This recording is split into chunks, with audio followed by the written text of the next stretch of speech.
we live in a culture that caters to women. The women that know this and understand this are humbled by this. They're appreciative of the things going on in the world. And if you're a woman and you don't know that we live in a culture that caters to you, it's because you're not a man who has woken up and can see it.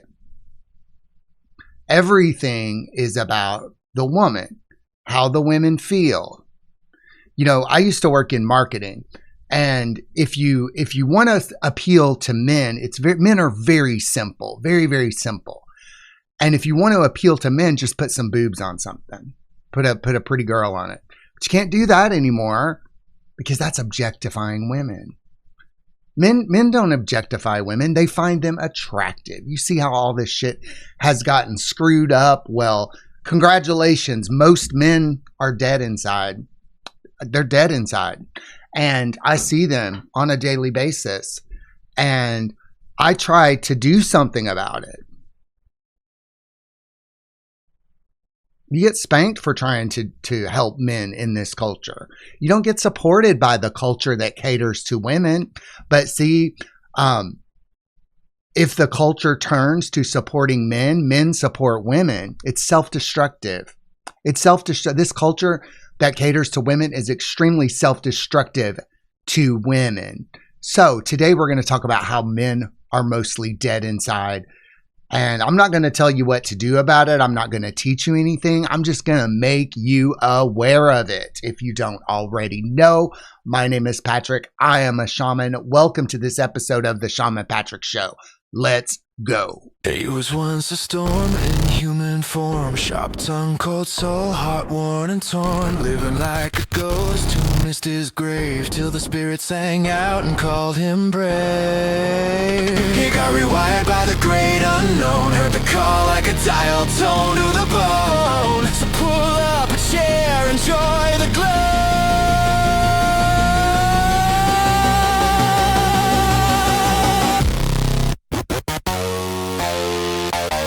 This is the Shaman Patrick Show.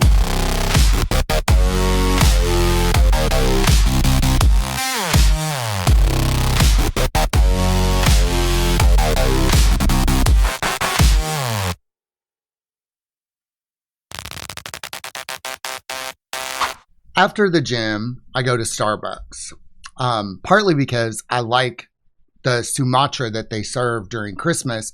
And also there's a cute Mexican twink that works there. And my husband and I like to show him some affection, not hit on him, but it's tough to be gay in a small town. So we just like to go and say, hey, it's all right. And he works with all women. It's all women that work at that Starbucks. I bet it's hell on motherfucking earth in there. Have y'all ever worked with a bunch of women? Hey, women, have you ever worked with a bunch of women? Whew, I'm telling you, I've had women bosses since I can remember. I've had women bosses. It's a lot of work when you work with and for women. It takes a lot. It's a lot of energy. You know, if you work with a bunch of men, you just fucking work. You don't chit chat. You don't small talk. You don't do any of that stuff. You just work. I like working. Men like to work. Men feel more comfortable when they are working. And I work a lot. I love working. I love working on things. Working relaxes a man whose masculinity has been restored. It's relaxing to him. And so if your husband works all the time, he's probably relaxing. Men are men of action. Feminized men like to lay on the couch and play video games and watch porn. Masculine men like to build shit and make shit, do shit, and have fun. How do I know this? Because I've been working with men primarily. I shifted my focus from working with women who some of y'all are very good at wanting to change. But many of the women that I worked with just wanted to tell me what I was getting wrong. They still do that. They still tell me what I'm getting wrong. And see, I understand women. I understand women more. I understand men more. And I love women and I love men, but I really love men. I really love men. I want to support men more than I support women. But see, when I support the men, I'm supporting the men who can support the women. It benefits everybody.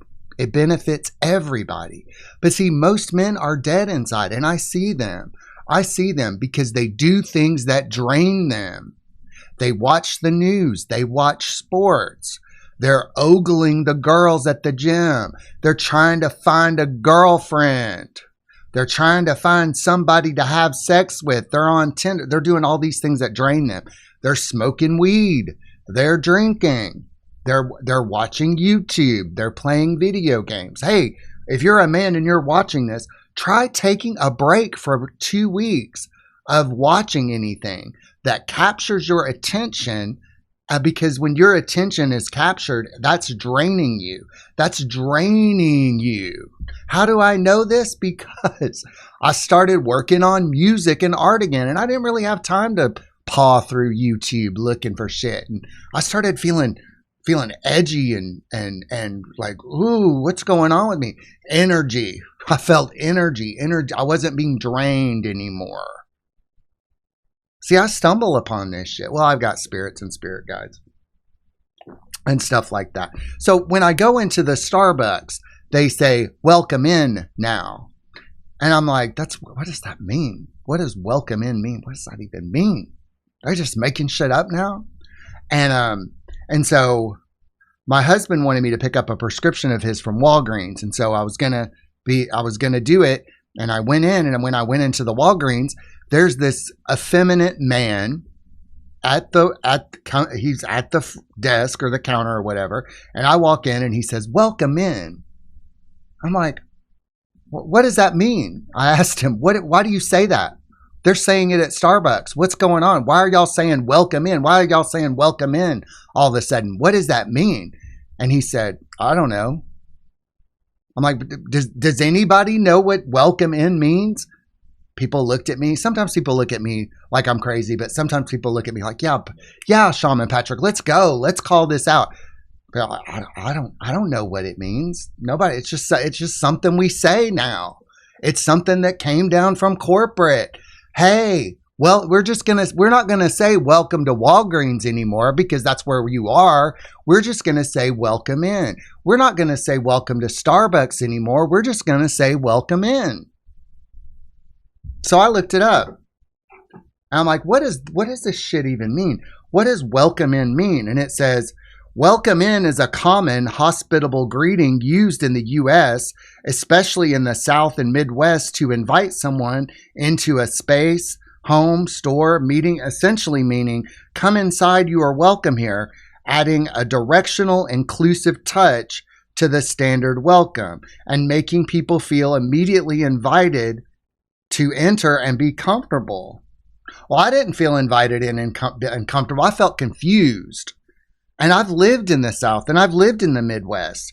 And maybe somebody said it when I was going into their tea den or their, I don't know, Christmas party, or it just seemed very like when I heard people say it, it was like, welcome in, like I think my husband's mother said it. Usually it just feels manipulative. Like, I'm not going to make you feel comfortable, but I'm going to make you feel comfortable. Seems very manipulative to me. So I asked the guy, I said, has some Marxist memo been distributed? Because I know that most institutions and corporations have been ideologically captured by Marxists, and I don't know if that's going to change overnight. But see, he didn't question why he was saying welcome. People are saying things that they don't even mean, that they don't even know what they mean. They don't know what welcome in means. But I say this because most men are dead inside. Now, I'm going to tell you something. When I see men at the gym ogling women, those women get all their attention. And there are women at the gym that wear very slutty outfits, which I support slutty outfits. I do. You go, girl. But I see these men like interrupting their workouts to pay attention to these women. I mean, I pay attention to them too. I mean, I'm not 100% gay. And I know a lot of men who are not 100% straight. I mean, I'm just starting to realize that no one's really 100% anything. Which makes it weird why they wanted to divide us into gay and straight, right? Why did that come along around the same time that feminism came along, right? I got questions. I don't have answers. I've got questions. I would still be married to a man, though, even if I wasn't gay. What the fuck was I talking about? Let me remember what I was talking about. So these men are falling all over themselves to get a look at a woman. And I'm telling you, I live in Kentucky. A lot of women here have just let themselves go. They're not all that pretty. And you know what? That's okay. That's the culture we live in. Women have stopped trying to be pretty for their husbands. They've stopped trying to be pretty for other men. And you know what? That's fine. Different strokes for different folks. But these girls are not like ogle worthy. Like it's worth like a glance. Oh, I can see your pussy lips. Thank you. But it's not all that. But these men are so desperate. They're just stealing their attention. Now, see, I find guys attractive. I do. I like to notice an attractive guy. But when I notice an attractive or a hot guy, you don't have to be, for men, you don't have to be handsome to be hot. You don't have to be good looking to be hot. You just work on your body. Yeah, that's it. Just get muscular and you're hot like that. So, but when I notice a hot guy, I'm just like, good for you, man. You're a handsome guy. Many men don't get told they're handsome. Many men don't get told that they're good looking. And so if I tell a man that he's handsome, he thinks I'm hitting on him or that I want to sleep with him. And I'm like, I've slept with over 1,000 men. I have no interest in sleeping with you. I have no interest. I only want to sleep with my husband. But when I compliment a man and he receives it, he's like, thank you. That means a lot coming from a gay guy. And it does. It does. But men often don't get told that they're handsome or that they're strong or that they're worthy. They're worthy. But I don't ogle men. I don't ogle them because they are not on display for me. They are in their skin. And men who have their energy restored are very attractive, both to men and to women. So I love looking at men, observing men who are in their masculinity. Now, when I see somebody who is not attractive or hot, and y'all might think I'm being shallow, but a masculine man would not be overweight. A masculine man, because that makes you sick. That's unhealthy.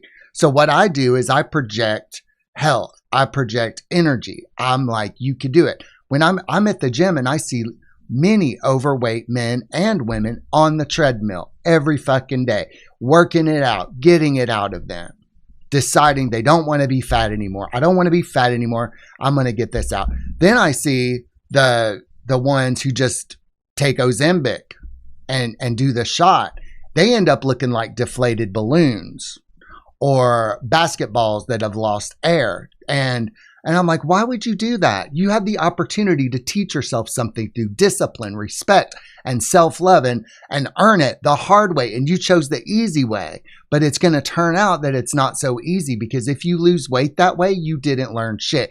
You didn't lose the weight. The weight was taken from you. And see, you're going to have to deal with that shit later, because all those easy, cheap, shortcut, quick fixes come with a cost. A spiritual cost, a karmic cost. And when that shit comes to roost, don't say I didn't warn you. I chose to lose weight the old-fashioned way, by getting the fuck out of bed and going to gym like a man would do. The spirits taught me how to be a man, and this is how I can see that most men are dead inside. So what do we do about this? What do we do? Well, I'm not going to talk about the men that I work with, but it's been a range of different types of guys. The gay guys have gotten it. The gay guys have really been receptive and have just moved on, living their best life. Didn't know where they were stuck. See, most men don't know where they're stuck. Most people don't know where they're stuck. So when you go to see a shaman and a shaman shows you where you're stuck, the two things happen. You're like, oh, thank you. Thank you. I didn't know I was stuck there. Or, fuck you, motherfucker. I hate you. You're evil. You're dark. You're trying to do something to me. You're trying to seduce me. You're trying to fuck me. No. None of that. None of that. So for the people who are really, really getting it, they are brave. They have faced their fears. They are no longer going to be dead inside. We're going to have some success stories from these men. We've already got some already, but I took the time to work with men. Some of them I didn't even charge. Some of them I was like, somebody's got to help this motherfucker before he dies for real. He's already dead inside. Most men are dead inside.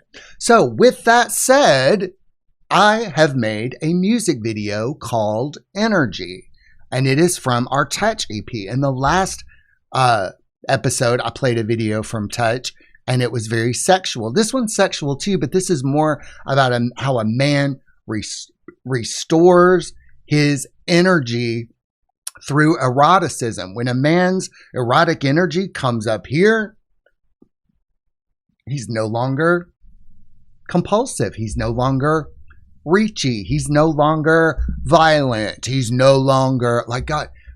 Ladies, you want men to restore their energy. If you have a husband, you want him to restore his masculinity and his erotic energy. Let's watch the video and then we'll talk more about this. I call back the energy they told me to waste. The fire they said was dangerous. The hunger they told me to suppress. They told me to cover up, and now I stand naked. I look in the mirror, see the lines on my body, my chest, my arms, my legs, my face, my dick. I am a man. I call back the energy. I stand here now, not to deny it, not to shame it, not to drown it in distraction. I stand here to listen, I touch myself freely, nothing off limits, no sense of shame. I let the erotic rise like a flame. I call back the energy. This heat in my body is not an enemy. It's not a problem to solve. It is not a weakness to overcome. It's not something to repress or suppress. It's something to undress. It is life knocking from the inside. I call back the energy. This force that rises in me has worn many masks. Desire, restlessness, obsession, compulsion, addiction. But beneath the mask, it is power. Pure and undivided. It is whole. It is me. I have scattered it. I have feared it. I have spent it cheaply. Quick flings with broken things. Today I gather it.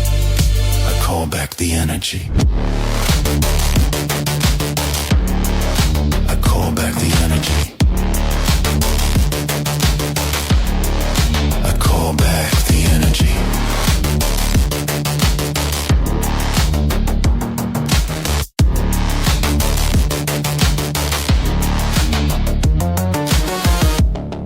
Refuse the lie that says my longing is something small, something dirty, something to escape, something to hide.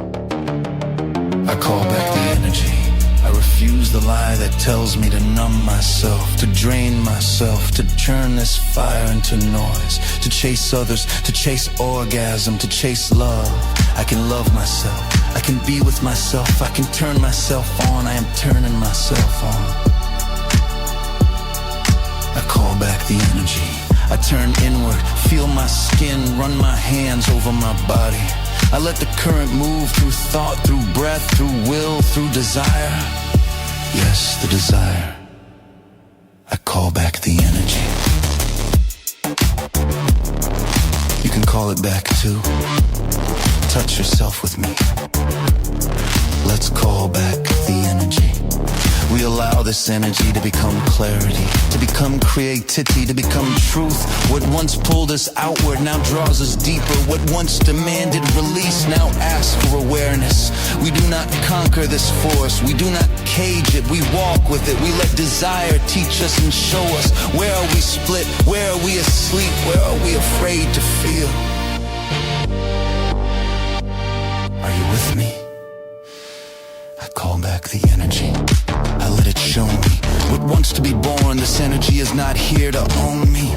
It is here to serve my becoming whole. I stand rooted, awake, present, naked, aware, sensual, turned on hard. I look at myself not merely a man, but a man entering the brotherhood of all men. We call back the energy. We stand together in spirit, and in rooms such as these, we choose transformation over escape. We choose consciousness over compulsion. We choose conservation over release. We choose to become what this fire was always meant to shape. You are a man. Don't be afraid. Let yourself go.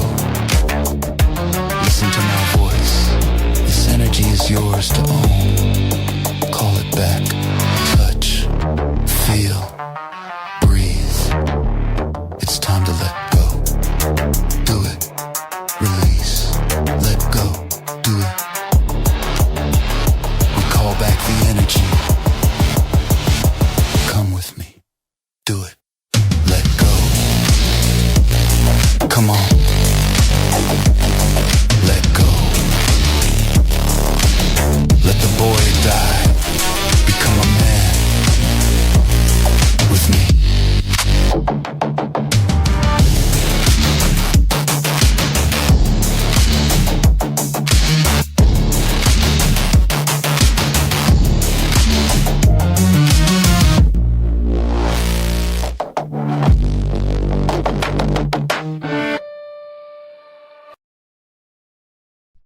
Now that video is my story, but almost any man can resonate with that.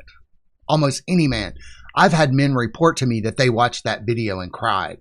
My husband watched that video and cried. I watched that video and cried. And that's what it is. It's a healing ritual. Hey, most of the songs and videos we make are healing rituals. I mean, I told you I was a shaman, so I'm going to bring it.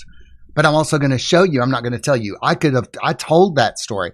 I spent hundreds of hours telling that story to people, and it just, they didn't hear it. So I'm like, well, let's write a song about it. So that's the way I operate now, because you have to show people stuff. You can't just tell people stuff because people don't listen. And besides, we live in a culture that caters to women. So this message might be easier to go down from a gay man like myself, because I love men. I don't want to sleep with them. I don't want to do anything to them, but to help them restore their energy, whether they're gay, whether they're straight, because the culture needs men to come back. I don't know if you've looked around lately, but it's getting kind of crazy. But there's a higher order at play. There's a higher order at play. So the masculinity is being restored because it has to be. Women are very chaotic. Women are chaos. Men are order. And you need both.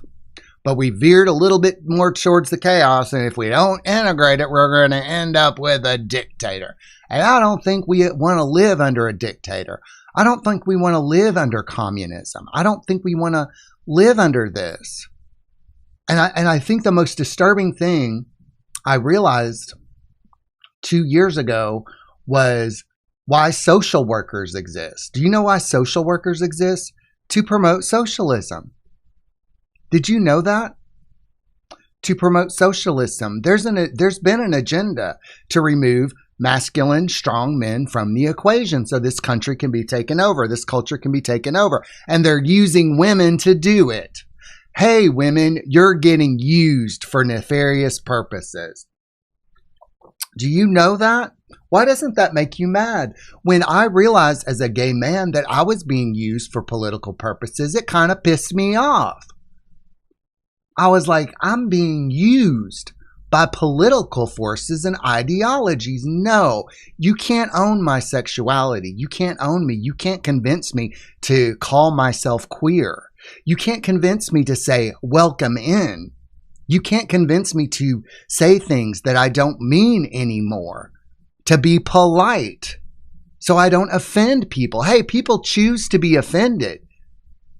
Like, I've said the nicest things to people, and they're like, oh, I'm offended. You can't control how other people feel. You can't control that at all. You can control how you feel. And if you're a man who is reactionary, if you're a man who is in his emotions, you are feminized.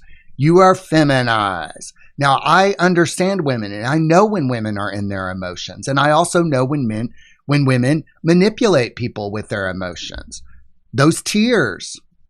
I've been in situations where a woman is talking and we're in a group and she starts crying about something, and then she looks around to see if anybody's looking. Depending on the group, it's like many men have wised up to this. Many women have wised up to this as well. Like when you see them tears, are they real tears or are they manipulative tears? And when she realized that people weren't falling for it, those tears dried up. Those tears will dry up. Those fake tears will dry up. You just got to wait. Just wait till the tears are over and then address whatever it is, because sometimes it's just manipulative. Now, I don't blame women for doing that. I don't blame women at all. Women are women and men are men. But again, most men are dead inside. And because men are dead inside, the women are having to work their asses off. Aren't you tired of working your ass off to fix, manage, and control everything? Women. Controlling men, controlling the culture, controlling the bit. God, it must be exhausting. So we need our men to come back alive. Let's take a case study. Let's say you have a man who's addicted to porn and his wife doesn't like him watching porn because she thinks it's cheating. I've worked with porn addicts. That's a common thing. My wife doesn't like me watching porn. My wife doesn't like me watching porn. Well, why are you watching porn? Well, sometimes I just want to get off. I don't want to get involved in all of this. You know, I don't know if you know this, but ladies, fucking takes a lot of energy. Like it takes energy to go, oh. Sometimes it's easier just to go. And sometimes it's more fun. And sometimes it's necessary for a man to just enjoy his own body, much in the same way that for a woman it's necessary to enjoy her own body. You know, for women it's a little easier. Like for women in the shower, just put a nozzle down there, right? Just But for a man, there's an erection. We might need some lube. We might need some visual aids. So the first thing for men, you know, men, you can have some alone time. It's not cheating. If a man is pleasuring himself, it's not cheating. He's not stealing anything from you. It takes a lot of energy. And I'm telling you, when you're in a marriage, there's I think it's a psyop, you know, on TV shows and stuff. They show like couples having sex all the time, and when couples stop having sex, they break up. It's a psyop. It's to make you think that if you're not having sex, you're not in love. But relationships and marriages come back down to earth. Of course, you don't find your husband or your wife as sexually attractive as you used to, and especially not in this culture, because masculine and feminine is all screwed up. Like, if a woman is masculine, her husband would almost have to be gay to be attracted to her. A masculine woman is not attractive to a masculine man. So there's all sorts of things. So, you know, if I'm working with a married man, I'm like, okay, well, here's the deal. Here's the deal. We're in relationships now, and you know what? We should have got this shit sorted out before we got married. Our father should have told us this. Our elders should have taught us this, how to have our own sexuality that's independent of other people. It's my sexuality, and I can choose to share that with other people. I'm internalizing this erotic energy, and it's mine, and I can choose what to do with it. And so if a woman doesn't want her husband to watch porn, she's trying to control his sexuality. She wants it all for herself. And in effect, she is stealing his sexuality just because she wants to get fucked, or she doesn't want to feel bad, or she doesn't want to be in competition. Women are very jealous.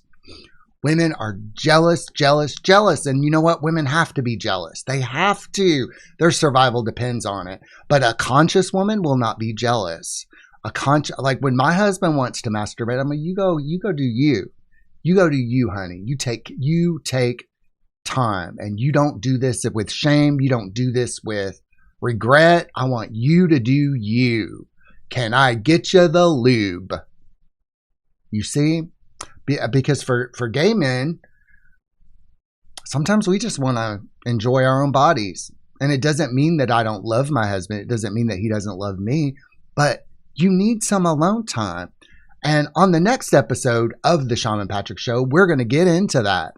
Why masturbation is the most spiritual thing that you could do. But for now, I want you to know that most men are dead inside. And what are we going to do about it? How are we going to support men? Hey, I'm just presenting this. I'm just making you aware that all is not well with the men in our culture. And some men have woken up. Some women have woken up. But men and women need each other. Men and men need each other. Women and women need each other.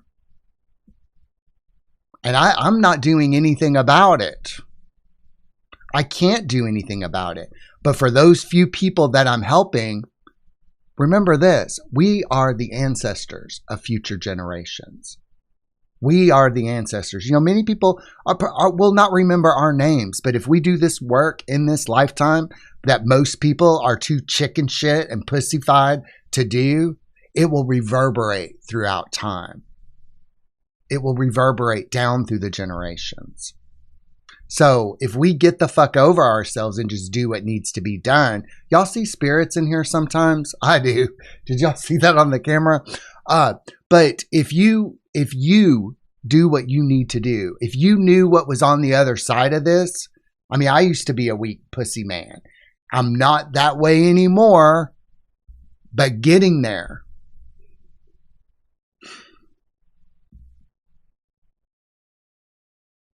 It was extremely uncomfortable, but I'm so glad I'm on the other side of it. All right. I love you guys so much. Please have a wonderful day. And don't forget that we love you. My husband and I love you. And thank you for all of your support. Release.